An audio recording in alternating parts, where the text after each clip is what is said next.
എപ്പിസോഡിന്റെ opening സീനിലാണെങ്കിൽ ആ Koji Kashi അവൻ ജീഗണെ അങ്ങനെ കത്തി എരിയിക്കുകയാണ്. ബാക്കിയാണെങ്കിൽ അത് കണ്ട് പറയും അവൻ ഉപയോഗിക്കുന്നത് റിയൽ ഫയർ ആണ്. സമറിൻ ജിപ്സ് ഉപയോഗിച്ചാണ് അവൻ ആ ഫയർ ക്രിയേറ്റ് ചെയ്യുന്നത്.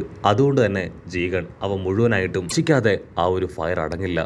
മാത്രമല്ല അവനെ കൊണ്ട് അവന്റെ കർമ്മ പവർ ഉപയോഗിച്ച് അത് അബ്സോർബ് ചെയ്യാനും കഴിയില്ല എന്ന് പറയും. നറൂട്ടോ ടീമും ബറൂട്ടോ ടീമും ആ കാഴ്ച അങ്ങനെ കണ്ണിമ ചിമ്മാതെ നോക്കി നിൽക്കുകയാണ്. പക്ഷെ അടുത്ത നിമിഷം ആ ഫയർ അത് ചെറുതാവാനായിട്ട് തുടങ്ങും. അങ്ങനെ ചെറുതാവാനായിട്ട് തുടങ്ങും. അതിന് കവാക്കി പറയും അവന്റെ കർമ്മ പവർ ഉപയോഗിച്ച് ആ ഫയറിനെ ചെറുതാക്കുകയാണ്.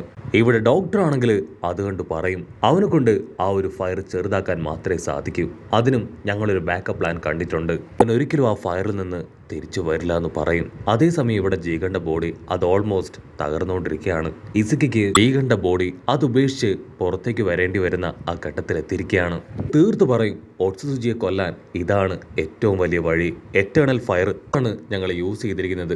ഇതിൽ നിന്ന് ഒരിക്കലും അവന് രക്ഷപ്പെട്ട് പുറത്തേക്ക് വരാനായിട്ട് കഴിയില്ല. അത് കണ്ട് സാസുകി ആണെങ്കിൽ ടെൻഷനാവും. You are unbelievable. നിങ്ങൾ ഇത്രയും വലിയ പൊട്ടന്മാരാണോ? നിങ്ങളെ കൊണ്ട് മാത്രമേ ഈ പവർ ഉപയോഗിച്ച് നശിപ്പിക്കാനായിട്ട് കഴിയൂ. ഒട്സുസുജിയെ നിങ്ങൾക്ക് ഇത് ഉപയോഗിച്ച് നശിപ്പിക്കാൻ കഴിയില്ല. അവനെ എത്രയൊക്കെ നശിപ്പിച്ചാലും അവൻ വീണ്ടും വീണ്ടും റീജനറേറ്റ് ആയിട്ട് വരും. മറ്റാരുടെയെങ്കിലും ബോഡി അതവൻ ടേക്ക് ഓവർ ചെയ്യും. ഓൾറെഡി ആ ഇസുക്കിക്ക് 2 വെസലുണ്ട്. അതിലൊന്നാണ് ജീഗൺ, മറ്റൊന്ന് കവാക്കിയോ ആണ്. ജീഗൺ നഷ്ടപ്പെട്ട തീർച്ചയായിട്ടും അവന്റെ കർമ്മ പവർ ഉപയോഗിച്ച് കവാക്കിയിലേക്ക് എത്തും. പിന്നീട് നമുക്ക് കവാക്കിയെ നശിപ്പിക്കേണ്ടതായിട്ട് വരും. പറഞ്ഞത് അത് സത്യമല്ലേ? അത് ഡോക്ടർ പറയും അതെ, അവന് 2 വെസലുണ്ട്. 2 വെസലുണ്ട്.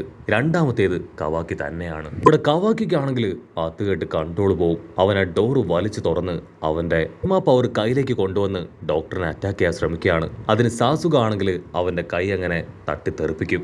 നറൂട്ടോ ആണെങ്കിൽ കവാക്കിയെ ബ്ലോക്ക് ചെയ്യും. നീ എന്തായി ചെയ്യണേ? നിന്നോട് ഞാൻ പറഞ്ഞതല്ലേ ഇവിടേക്ക് വരാൻ പാടില്ല എന്ന്. അതേസമയം പുറത്താണെങ്കിൽ ഡോക്ടർ കട്ടാസ്കി ആള് ഇപ്പൊ ക്ലാസ് റെപ്പ് പെണ്ണിനോട് ഇവിടെ നടക്കുന്ന എല്ലാ കാര്യങ്ങളും കറക്റ്റായിട്ട് ഒബ്സർവ് ചെയ്യാൻ പറയും. റിക്വസ്റ്റ് ചെയ്യും, പ്ലീസ് ദയവ് ചെയ്ത് എന്നെ കംപ്ലീറ്റ് ചെയ്യാൻ അനുവദിക്കേ. ജീഗന്റെ ബോഡി അത് നശിച്ചു കഴിഞ്ഞാൽ ഇസുക്കിക്ക് അവന്റെ ബോഡിയിൽ തുടരാനായിട്ട് കഴിയില്ല. അവൻ പുറത്തേക്ക് വരും. ഓൾറെഡി ആ കർമ്മ പവർ ഉള്ളതുകൊണ്ട് തന്നെ ഇസുക്കിക്ക് അവന്റെ മേലെയുള്ള കൺട്രോൾ നഷ്ടപ്പെടും. ജീഗന്റെ ബോഡി ഓൾറെഡി ആ ഒരു കർമ്മ പവറിൽ ഡെവലപ്ഡ് ആയതാണ്. പക്ഷേ കവാക്കിയുടെ ബോഡി അതിപ്പോഴും പ്രോസസ്സിങ്ങിൽ തന്നെയാണ്, ബൊറൂട്ടോയെ പോലെ. സോ അത് കംപ്ലീറ്റ് ആവാത്തതുകൊണ്ട് തന്നെ അത്ര എളുപ്പത്തിൽ കവാക്കിയുടെ ബോഡി അവന് ടേക്ക് ഓവർ ചെയ്യാൻ കഴിയില്ല. പക്ഷെ പതിയെ പതിയെ അവന്റെ ബോഡിയിൽ അത് കംപ്ലീറ്റ് ആയതിനു ശേഷം ഇസുക്കിക്ക് അവന്റെ ബോഡിയിലേക്ക് കടന്നു വരാൻ കഴിയും. സോ ആണെങ്കിൽ അത് കേട്ട് ടെൻസ്ഡ് ആവും. ഒരു കാരണവശാലും കവാക്കിയെ ഞങ്ങൾ വിട്ടുകൊടുക്കില്ല. അതിന് ഡോക്ടർ പറയും നിങ്ങൾ നോക്കേണ്ടത് ആ വിഷ്വലിലേക്കാണ്. ഇച്ചുസുഗി അവന്റെ ട്രൂ ഫോം കാണിക്കാൻ പോവാണ്. ജീഗൺ അവൻ ഓൾറെഡി മരിച്ചു കഴിഞ്ഞു. അവന്റെ 2ാമത് ജന്മം എടുക്കാനായി അവനിപ്പോ അവന്റെ അടുത്ത വെസല് തേടിക്കൊണ്ടിരിക്കുകയാണ്. ഷിക്കമരു, സായും നറൂട്ടോയും അവരെല്ലാം ഷോക്കായിട്ട് ആ ന്യൂസ് കേട്ട് വിഷ്വലിലേക്ക് തന്നെ നോക്കും. ഡോക്ടർ ആണെങ്കിൽ കവാക്കിയെ നോക്കും. കവാക്കി, ഞാനിപ്പോൾ ഹാപ്പിയാണ്.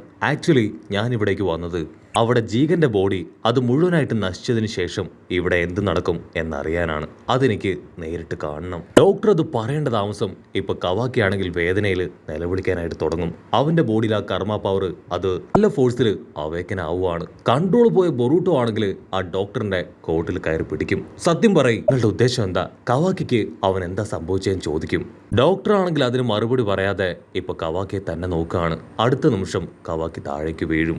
ഡോക്ടർ ബൊറൂട്ടോയോട് അവനെ ചെക്ക് ചെയ്യാനായിട്ട് പറയും. ബൊറൂട്ടോ അവന്റെ കൈ ഡീപ്പായിട്ട് ചെക്ക് ചെയ്യും. അവന്റെ കയ്യിൽ ഇപ്പൊ ആ കർമ്മ പവറില്ല. ഇതെങ്ങനെ സംഭവിച്ചു? ആ കർമ്മ പവർ അതെവിടെ പോയി? ആണെങ്കിൽ ഒന്നും മനസ്സിലാവില്ല.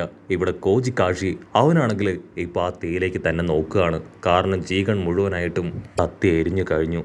ഡോക്ടർ ആണെങ്കിൽ നറൂട്ടോട് പറയും ഇസുക്കി അവനിപ്പോ വീണ്ടും പുതിയൊരു ജന്മം എടുത്തിരിക്കുകയാണ്.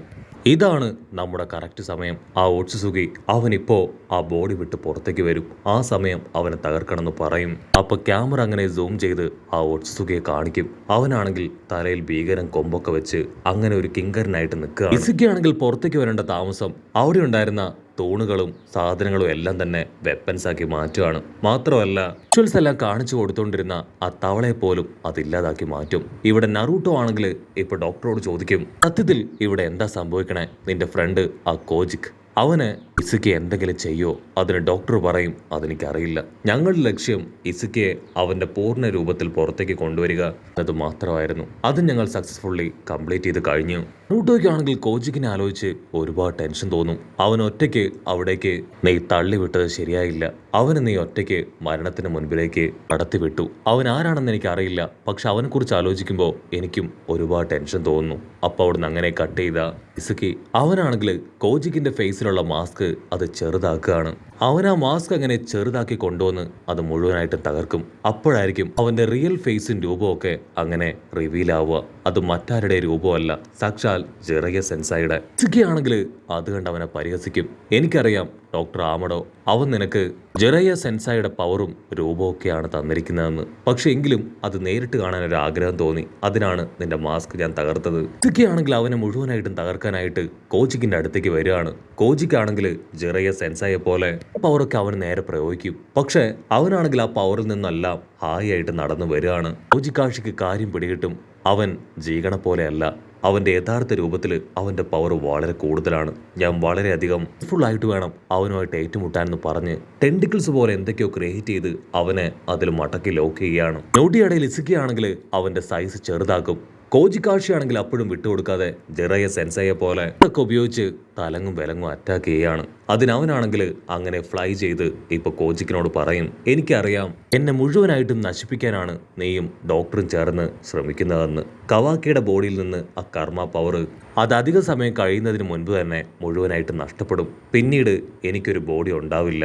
അങ്ങനെ മുഴുവനായിട്ടും ഇല്ലാതാക്കണം എന്നൊരു ലക്ഷ്യമാണ് നിങ്ങൾക്ക് രണ്ടുപേർക്കും. അതിനുവേണ്ടിയാണ് ഡോക്ടർ ആമഡോ അവൻ നേരത്തെ തന്നെ ലീഫ് വില്ലേജിലേക്ക് പോയത്. എന്നെ തകർക്കാൻ നിങ്ങൾക്ക് കഴിയില്ല. നിന്റെ ഡ്യൂട്ടി എന്നെ ജീകണ്ട ബോഡിയിൽ നിന്ന് പുറത്തേക്ക് കൊണ്ടുവരിക എന്നതാണ്. നിന്റെ ഡ്യൂട്ടി കഴിഞ്ഞു. നീ അവന്റെ വെറും ഒരു വേലക്കാരനാണ്. നിന്റെ വേല നീ കറക്റ്റായിട്ട് കംപ്ലീറ്റ് ചെയ്തു. സോ ഇവിടെ വെച്ച് ഞാൻ നിന്നെ ഇല്ലാതാക്കും. നിങ്ങൾക്കൊരിക്കലും എന്നെ ഇല്ലാതാക്കാൻ കഴിയില്ല എന്ന് അവനങ്ങനെ തീർത്തു പറയാണ്. അതേസമയം ഇവിടെ നറൂട്ടോയും ഷിക്കമരുവും ആമഡോ ഡോക്ടർക്കാണെങ്കിൽ ചില കാര്യങ്ങളൊക്കെ പഠിക്കാനായിട്ട് അങ്ങനെ കൊടുക്കുകയാണ്. ആക്ച്വലി അത് ലീഫ് വില്ലേജിന്റെ ചില സീക്രട്സ് ആണ്.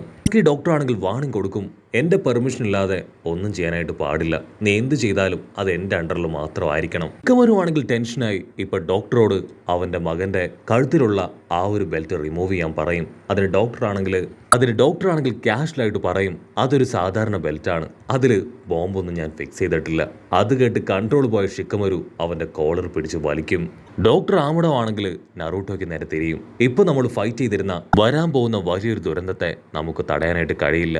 അവൻ കോജിക്കാഷിയെ നശിപ്പിച്ച് എത്രയും വേഗം ഇവിടേക്ക് എത്തും. ഒക്കാകെ നറൂട്ടോ, നിന്നെ കൊണ്ട് മാത്രമേ അവനെ പിടിച്ചു കെട്ടാനും ഇല്ലാതാക്കാനും കഴിയൂ. അതിനുവേണ്ടി എനിക്ക് നിങ്ങളെ സഹായിക്കാൻ പറ്റും. ഇക്കിയുടെ ലക്ഷ്യം അത് കവാക്കിയാണ്. കാരണം കവാക്കി അല്ലാതെ മറ്റൊരു ഓപ്ഷൻ അവനിപ്പോ ഇല്ല. കവാക്കിയുടെ ബോഡിയിലും അവനെ കൊണ്ട് ഒരുപാട് ദിവസങ്ങളൊന്നും സർവൈവ് ചെയ്യാൻ കഴിയില്ല. സോ ആദ്യം നിങ്ങൾ പ്രൊട്ടക്ട് ചെയ്യേണ്ടത് കവാക്കിയെയാണ്. ഷിക്കമരു സായിയോ ആണെങ്കിൽ ഇപ്പൊ ഗ്രാമത്തിലുള്ള ജനങ്ങളെ സേഫായ ഒരു സ്ഥലത്തേക്ക് മാറ്റാൻ തുടങ്ങുകയാണ്. കാരണം നടക്കാൻ പോകുന്നത് വലിയ യുദ്ധമാണ്. ഡോക്ടർ ആണെങ്കിൽ അടിച്ചു പറയും, എങ്ങനെയെങ്കിലും കവാക്കിയെ പ്രൊട്ടക്ട് ചെയ്തേ പറ്റൂ. കവാക്കിയുടെ ബോഡി അവന് വിട്ടുകൊടുക്കാനായിട്ട് പാടില്ല. അതിനു മുൻപ് തന്നെ നിങ്ങൾ എല്ലാവരും ചേർന്ന് അവനെ ഇല്ലാതാക്കണം. അവിടുന്ന് അങ്ങനെ ബ്ലാക്ക് ഔട്ട് ചെയ്ത കോജിക്കാഷി അവനാണെങ്കിൽ സേജ് പവർ ഉപയോഗിച്ച് അവനെ അറ്റാക്ക് ചെയ്യും. പക്ഷേ ഇസുക്കി സേജ് പവറൊക്കെ വളരെ സിമ്പിളായി അബ്സോർബ് ചെയ്തെടുത്ത് കോജിക്കിനെ പിടിച്ചു വലിച്ച് തല്ലി തല്ലി താഴെയിടും. ഇസുക്കി ആണെങ്കിൽ ഞോട്ടിയടയില് ഇപ്പൊ അവൻ ചെറുതാക്കി മാറ്റിയ തൂണുകൾ അതങ്ങനെ ജയന്റ് ആക്കി അതിൻ്റെ ഉള്ളിൽ കോജിക്കാഷിയെ മുഴുവനായിട്ട് ലോക്ക് ചെയ്ത് അവന്റെ അടുത്തേക്ക് വരുന്നതോട് കൂടെ ഈ ഒരു എപ്പിസോഡും അവസാനിക്കുന്നു. എപ്പിസോഡ് ഇഷ്ടപ്പെടുകയാണെങ്കിൽ തീർച്ചയായിട്ടും ലൈക്ക് ചെയ്യാനും കമന്റ് ചെയ്യാനും ഷെയർ ചെയ്യാനും മറക്കല്ലേ. അടുത്തൊരു അടിപൊളി എപ്പിസോഡുമായിട്ട് കാണുന്നവരെ it's me with Mallu episode.